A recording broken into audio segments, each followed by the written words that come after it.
But before we get to Cliff,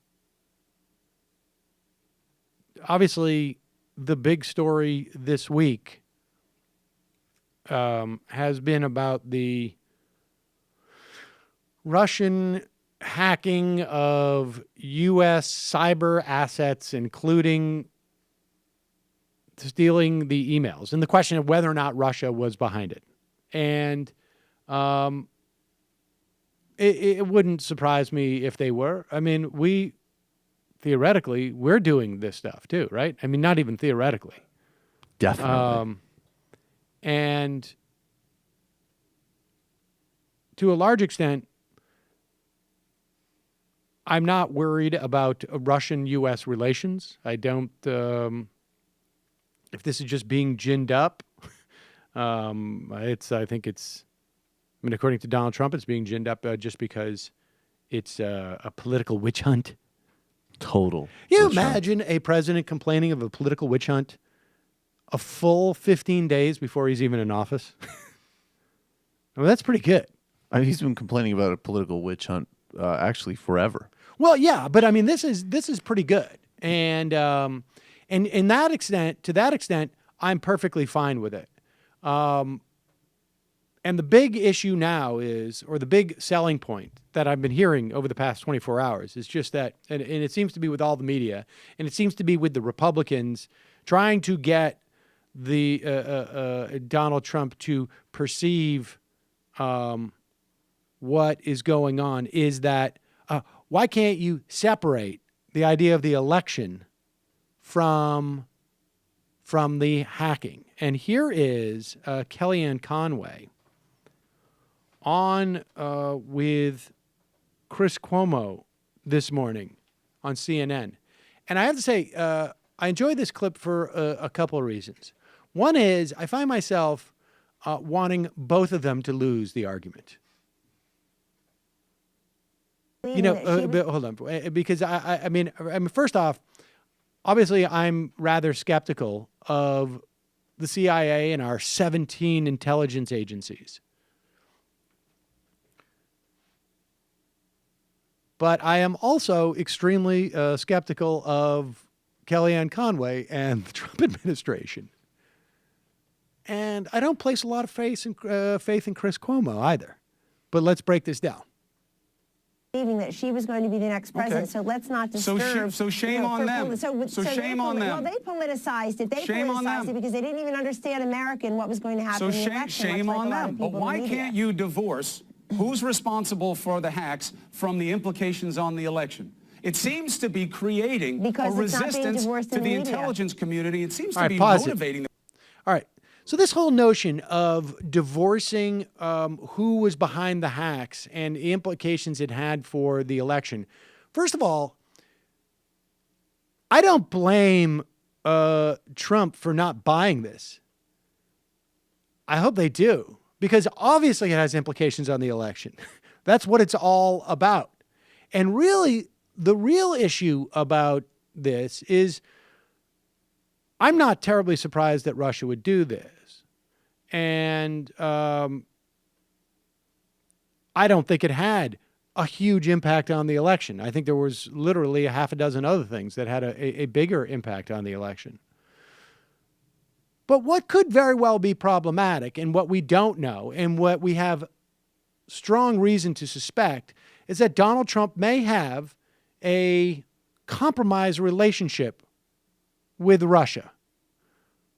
Compromised insofar as if he has any secrets, they clearly know them because of his travel to Russia using unsecured devices and whatnot. Compromised maybe because we know that many of their assets are tied up with and commingled with Russian oligarchs. That's what I find really interesting. And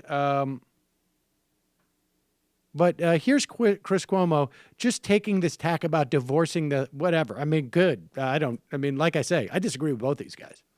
president-elect to disrespect our intelligence agencies, putting intelligence in quotes and saying they ducked the meeting. I guess they needed more time to put together a case. They never ducked the meeting. You know it was always scheduled to be at the end of the week. Sean Spicer said the same thing on this show.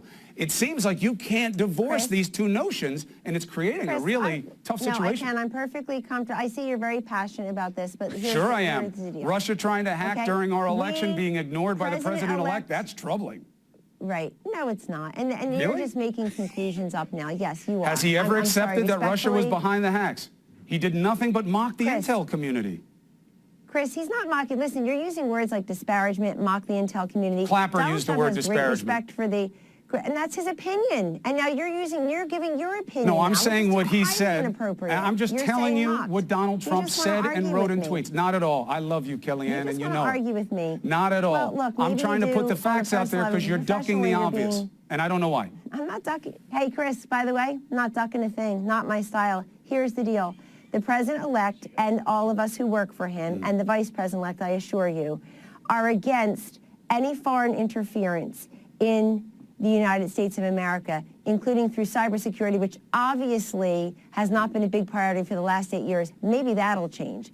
Number two, all the DNC had to do was turn over the information the FBI requested according to, doorbell please, ring ring, and CNN report that I read. Okay, that's all they had to do. They refused to do that. We know all this because of the DNC emails. Yes. And the fact is, you want us to commit to a proposition because somehow to make everybody feel better. About what? Complete the sentence, because you have people on CNN that Russia was behind the hacks. Long. You didn't even say the word Russia in the last minute and a half. Oh my God. You didn't. You said we're against any foreign opposition, but you didn't say Russia. You talk about the DNC. You don't talk about Russia. You know, I mean, here's the thing. Like, yeah.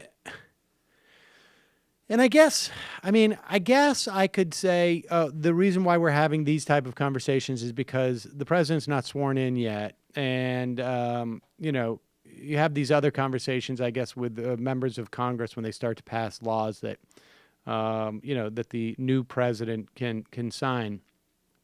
But, God, I hope we don't have 4 years of arguing this type of stuff, like the president's being, you know, like he's being disrespectful on Twitter to our intelligence services.